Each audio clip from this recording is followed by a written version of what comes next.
Welcome. We have a new edition of the Boundary Breakers Collective talk show, and I am thrilled to be here today with Dion Johnson. I know Dion for several years. We had amazing conversations, and this one will be no different. So, Dion Johnson is an ex midwife and director in public services, where she pioneered, coordinated, and led special services serving highly vulnerable and marginalized client groups. Now, a multi award winning women's champion with the re-empowerment of women in senior leadership at the heart of her mission, Dion works behind the global leadership scenes as strategic partner, spiritual advisor, and executive power coach to some of the most influential women across sectors and industries. She is challenging and changing the inner narrative about what it means to be a credible influencer in contemporary board level leadership. Her clients are chief executives, directors, and heads across sectors because when these women truly thrive and not just act like they are thriving, so do boards, organizations, industries, and ultimately our world. Dion was born with a pronounced facial disfigurement. Her story of unmasking is a powerful metaphor that is now captivating and inspiring leaders across the globe to show up, speak up, and shake things the hell up, authentically within their sphere of influence too. Dion, welcome. I am so happy to have you here. You know how we roll, Helena. We have some powerful conversations, so I'm really excited about being here too. Exactly. I would say we rock and roll sometimes. Absolutely.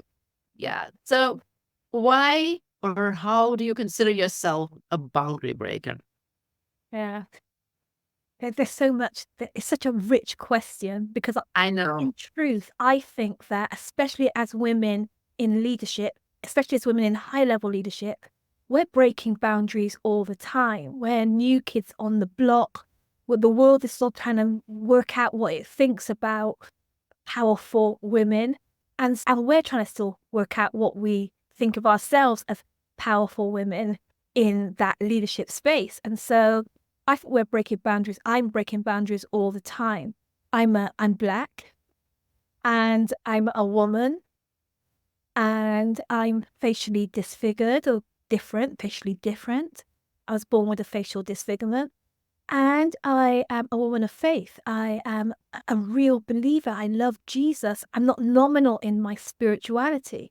And I think that each of these really important core themes about me have attached to them in the marketplace and in global workplace leadership, have chains attached to them, have walls attached to them, have stereotypes attached to them that says the people who are really in charge don't fit that description. The people who are really powerful and influential aren't like that. The people who call the shots don't look like you, or they don't have that label.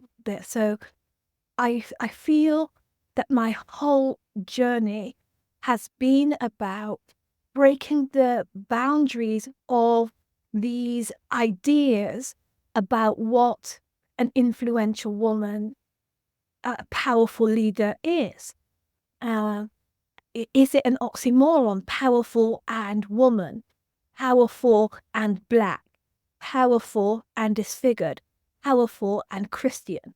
That I found that there are these boundaries that say, we might let you into the party because women and all peoples are able to be more socially mobile now. We might let you in, but we're not going to really let you be credible. We're not going to really let you tell us how to do things.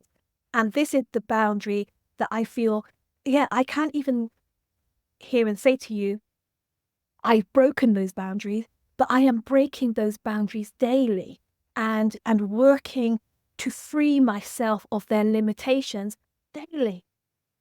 Yeah. We're talking about bias. We're talking about judgments. We're talking about systems that basically limit us and say, you can do this, you cannot do that, you better don't try this. Yeah. And basically, I can only imagine. You know Courage. why it's such a thing is because I'm waking up to the truth of myself. I'm waking up to the truth of that I'm here to change the world somehow.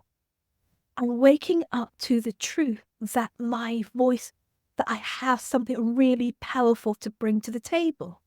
Waking up to the truth of myself as a powerful woman has put a spanner in the works, because I can see how for the early part of my life and my career, I was complicit with those imposed limitations. I lived by them, agreed with them almost. I, not consciously, you understand, but unconsciously agreed that white people, white men were powerful, and I don't fit that mold. They were like a different kind of influential breeds to me.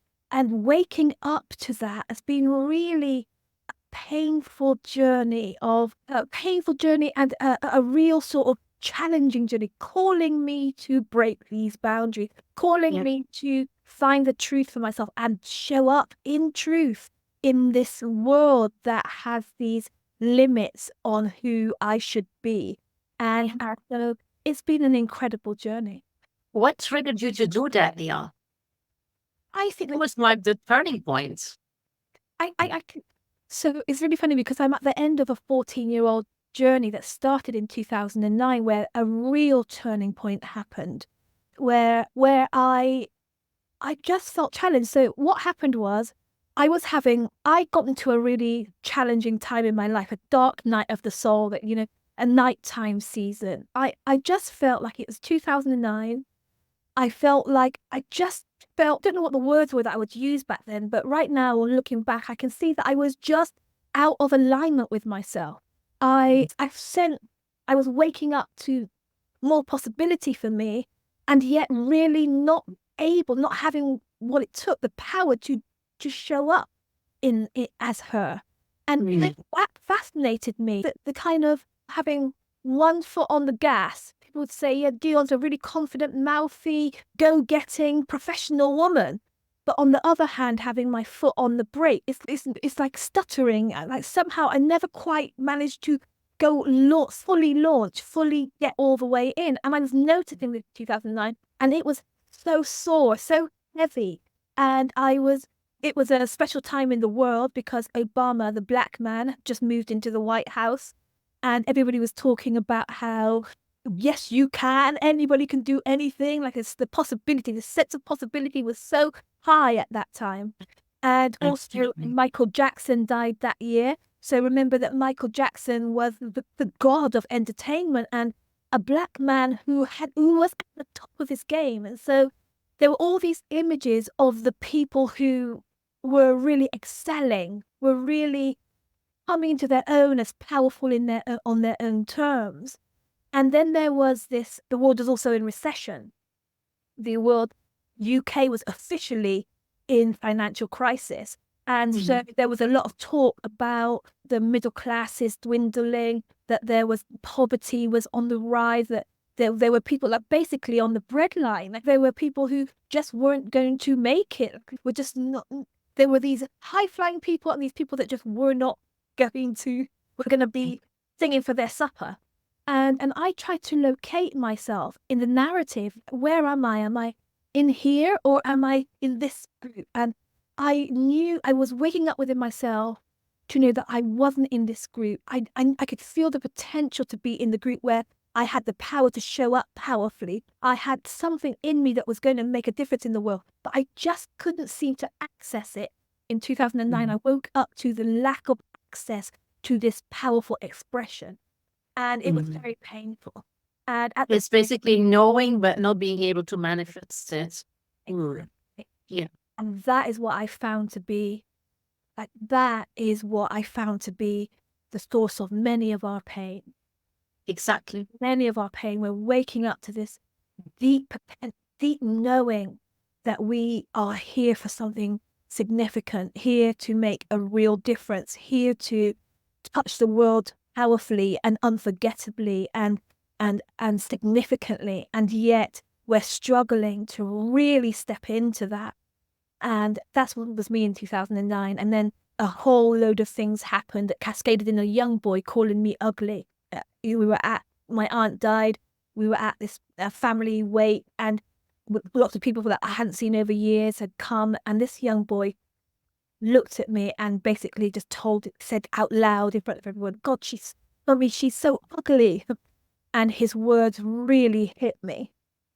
And that was the first of every day that same week. Something else happened. Like the very next day, I was standing in the corridor in the foyer of my church, and two kids came up behind me, tapped me on the shoulder. I turned around. They pointed at my face. They laughed and they ran off.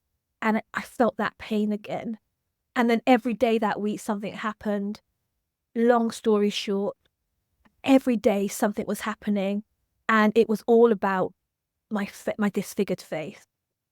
At that time, I was wearing an artificial eye, and I was wearing big dark glasses. And these were supposed to be part of my corrective surgery and my corrective process. I was gifted these to hide my facial flaws. So I wore these big dark glasses that fit over my face like this. And by the end of that week, I was on my knees because every day someone had pointed to the fact that I don't look like everybody else. I'm not normal. There's something ugly about me. There's something, and every day it got so hard. And by the end of that week, I was on my knees with my hands up in the air saying, God, something is really, my life is hurting. My life is hurting. And I look like this. And I was really pouring out my soul to God. And then I had this conversation that I'd never had before. These questions started rising up on the inside of me. And as I lamented about my pain and my dissatisfaction and my stuttering life and my disability to show up and be, these questions rose up inside of me that I'd never heard before, asked and considered before. They were fascinating. Like the question was, Dion, so what is all this hiding about? When are you going to let people see the real you? When are you going to show up for real? When are you going to stop hiding? When?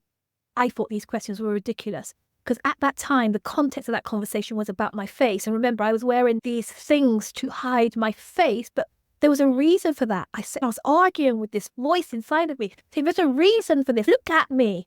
Look at the state of me. How can I force people to have to look at this face? How can I insist that, how can I walk around like this, making everybody uncomfortable?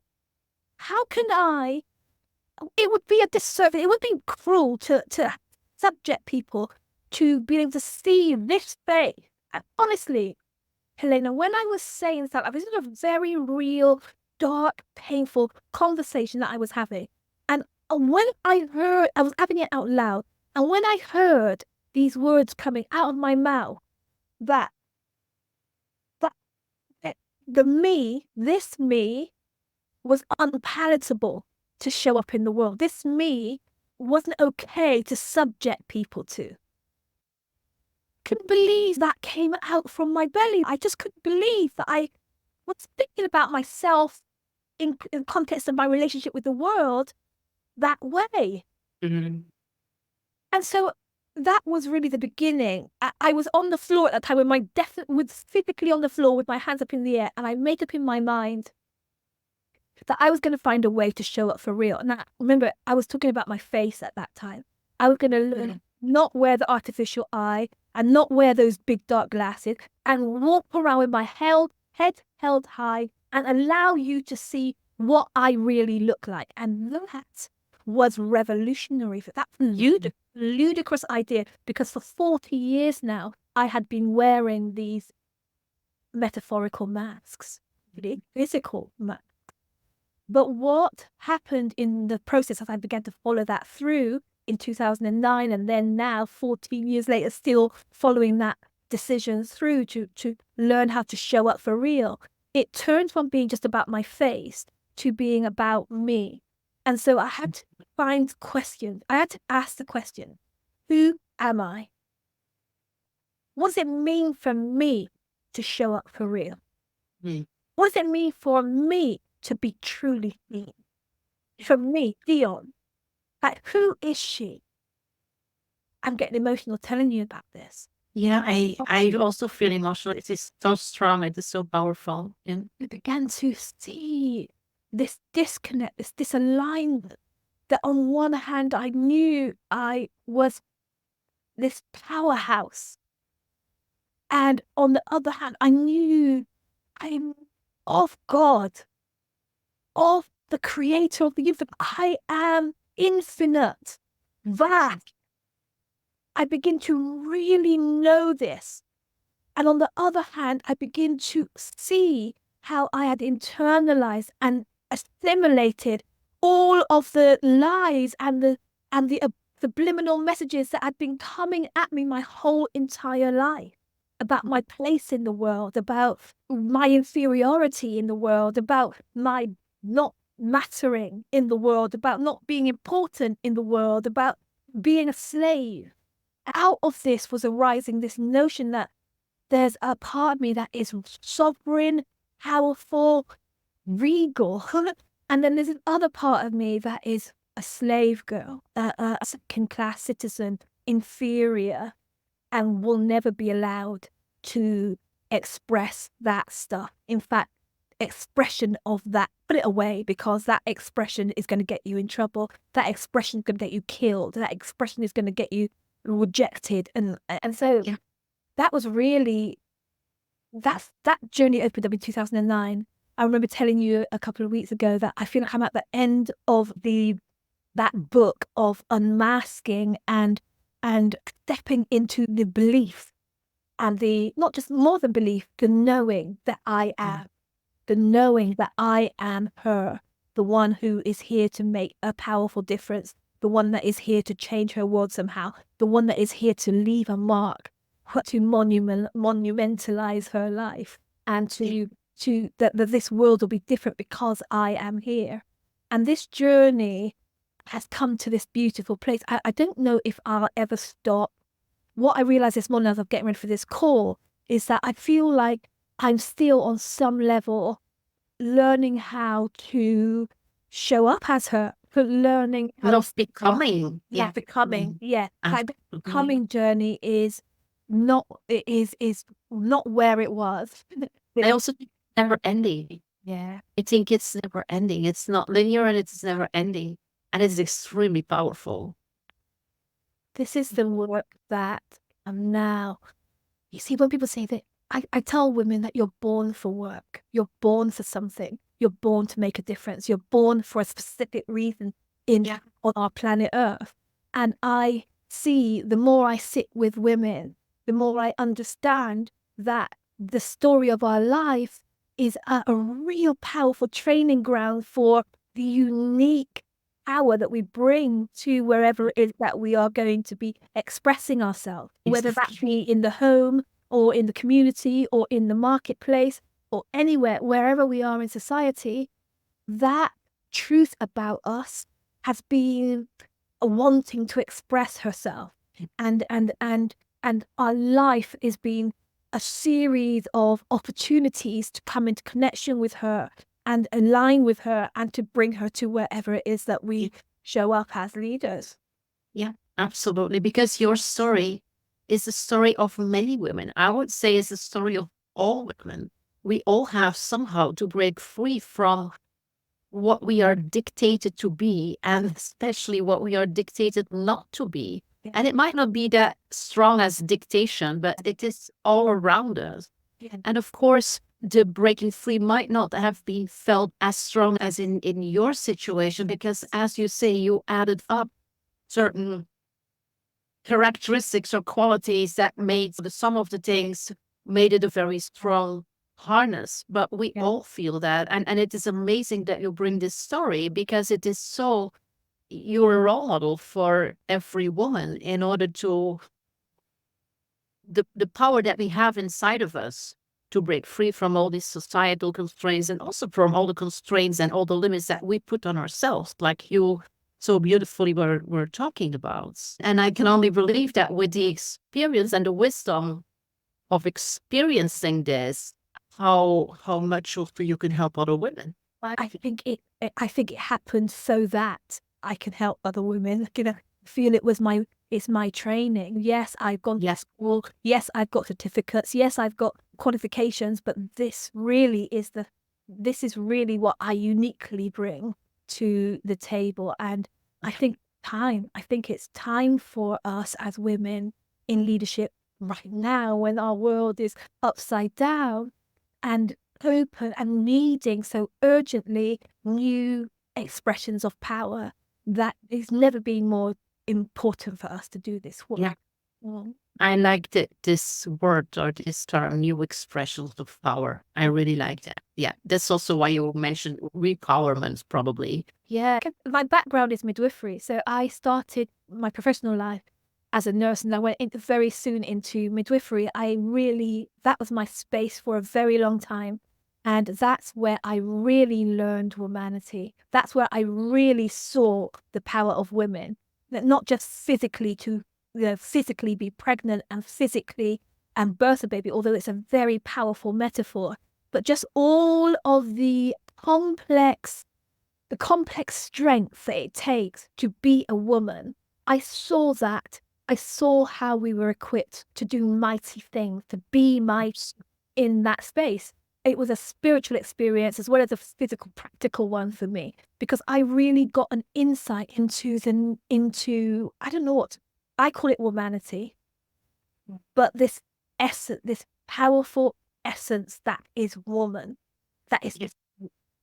And I know that is what the world needs right now. I say you have to be living at the bottom of the ocean somewhere in a cave to not realize that something is up on planet Earth and a shaking. There is a need for something. And I truly believe that, at least in part, what is required is humanity to balance out this way that we have had, this systemic way that we have had to create the results that we're feeling the effects of.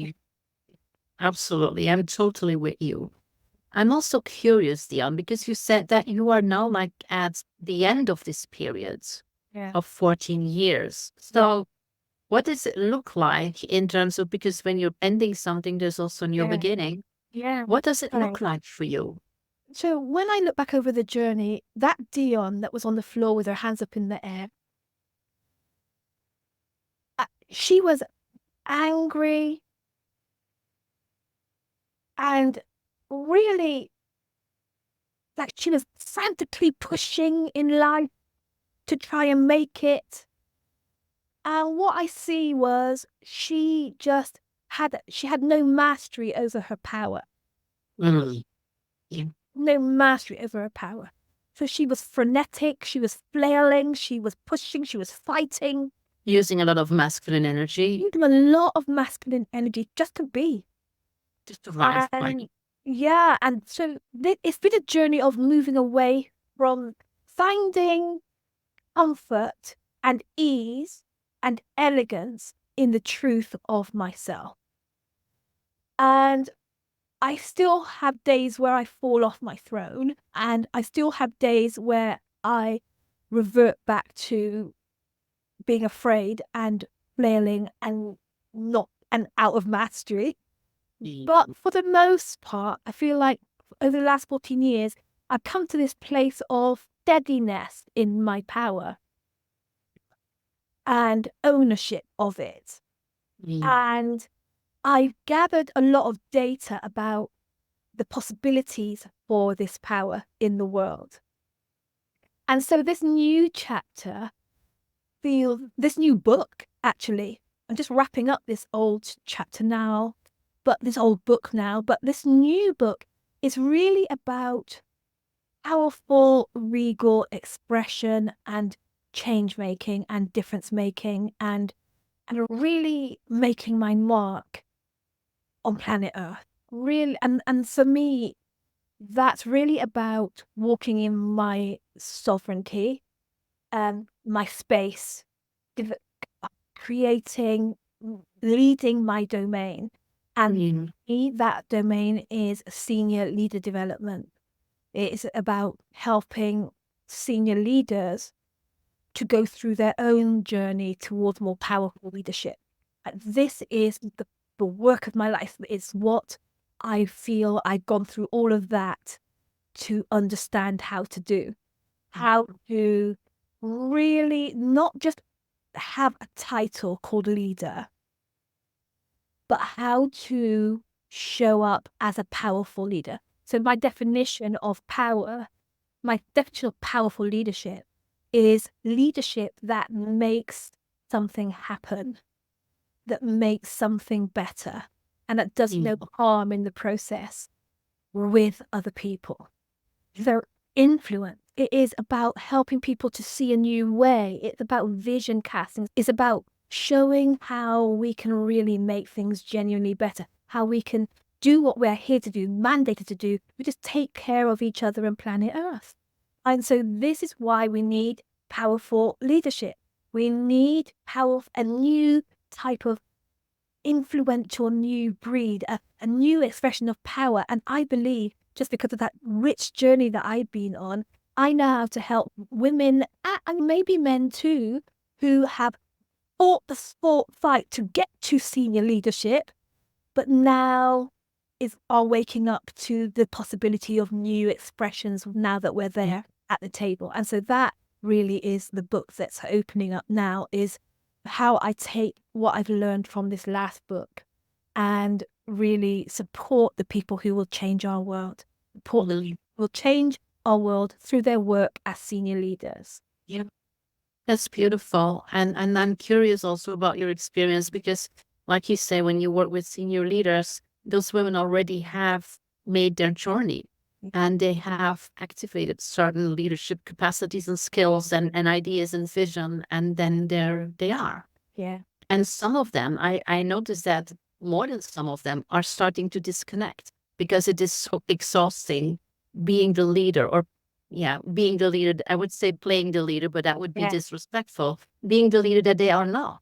Yeah, well, because there's so many things that they have not developed. And this is basically where you come in.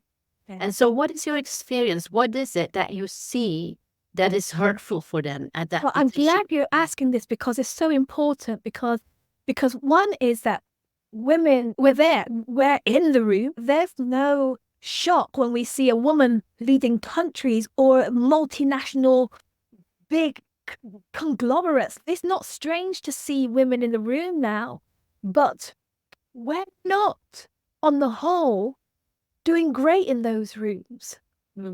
That we are burning out at astronomical rate. Our family life is disintegrating.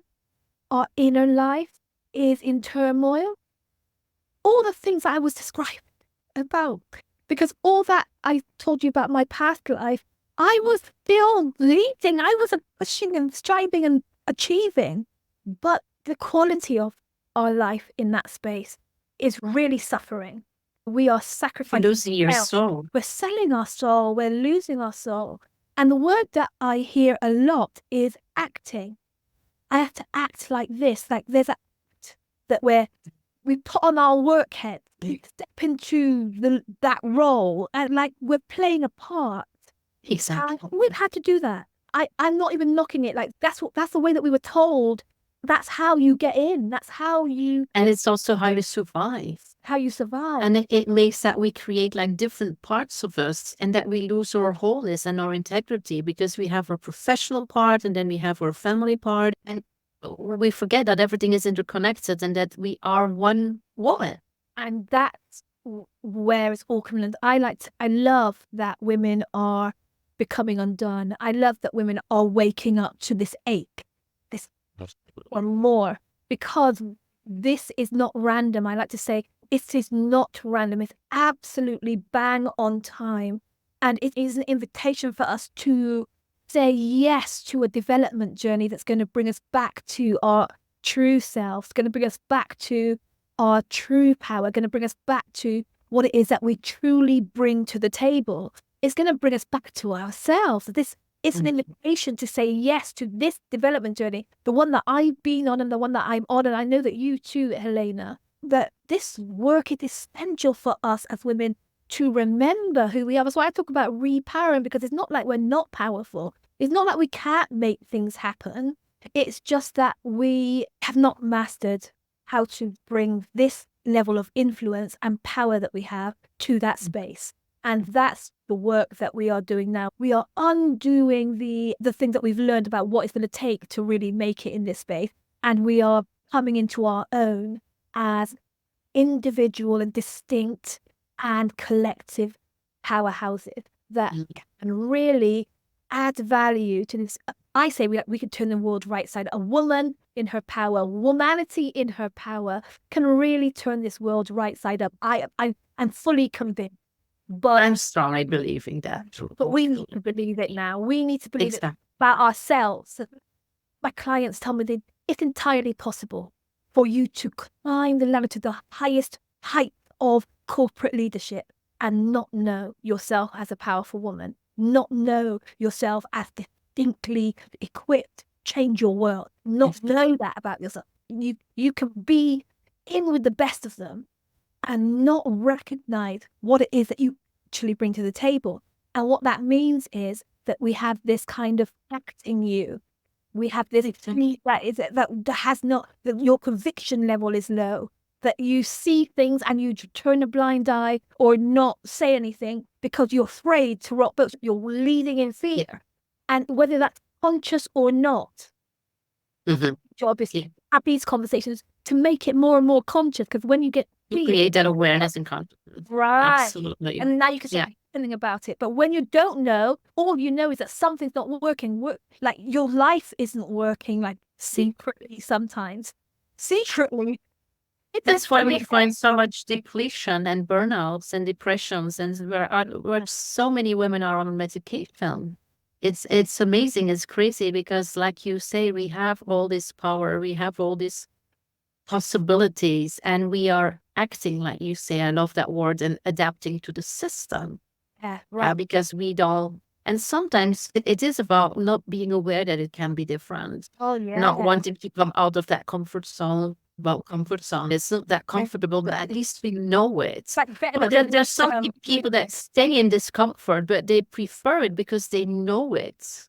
Yeah. And they are afraid of the unknown. And it is about the unknown. It is about bringing up everything we have as feminine qualities and leadership and capacity, and also doing that together. This is also something. I made up my mind that I wasn't going to wear my artificial eye and dark glasses anymore, that I was going to let people see my real face. That felt ludicrous. And it soon turned into not just how to let people see my real face, but how to let people see the real me. And I remember this season when I was waking up to the fact that I don't really know what that means. I don't really know what it means to be really me. Yeah. I don't know what that means. What's it look like when I show up for real? I didn't know.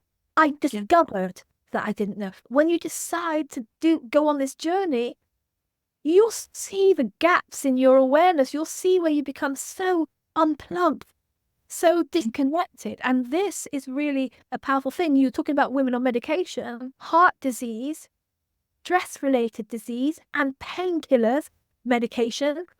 These are the leading prescriptions right now across the world, across the Western world. Painkillers, we're in pain.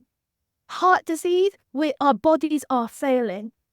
Pain and stress-related diseases, all the algias, fibromyalgia, migraine, can't sleep. And we go to spas and we sing Kumbaya and we buy chocolates, decadent chocolates, but this is not the real answer. The real answer is that life is seeking unique expression through you. Exactly. There is a block somewhere. And we are blocking it consciously, mainly unconsciously, and that is causing all the problems. And Dion, I love your story and I love your mission, and we are on the same mission. I think it is so important to create this awareness, and bringing your story here to the Boundary Breakers Collective is absolutely so essential, because it is time to show up. It is time for all of us to show the real us, instead of hiding or just because we already mentioned it, there's a lot of judgment, there's guilt, and that's why we are hiding or we are blocking things. And there's no reason for that because these are not our processes. These are processes that have been installed by the system and by institutions. Yeah. And it is about breaking free from that and just show up how we are because we are extremely powerful creatures and we can absolutely change the world and rock the world. And it is so important that we do this together. And I love what you do. And I love what I'm doing. And we are co-creating things like this, and we can take this a lot further. And this is also a very important thing for me is to find that community of like-minded women that have your back, women that are not judgmental, because there's a lot of people surrounding us that will block us once we show up because you are rocking a boat and you are creating maybe discomfort for them. And it is so important that we just do that without guilt, without shame, without blame. There's some things that we need to really understand. There's some things that we really need to understand about ourselves and about our paradigms, about our biases, and about our thinking that will facilitate that coming together. At the moment, we're afraid of each other. At the moment, we're at arm's length because we're all masked up and we've lost connection with ourselves. There needs to be an unmasking. There needs to be an inventory, introspection, a getting to know ourselves so that we can see how we're related to you, how I'm related to you, how you're related to me. This is a work that it's very difficult to explain until you decide that you want to get into it. But that's the next step. If you're watching this and you're thinking, my God, I don't know what, but something is resonating. Like I know there's an inner knowing that what these women are talking about, I might not understand how it relates to me. I might not understand what I need to do. I might not understand what action I need to take. But this, just the resonance is your sign, is your clue that you're being called up higher at an expression of power in your own right. And that this is something that you can decide not to listen to. You can put your fingers in your ears and just go about your business. As usual, that's what the most of the world is doing.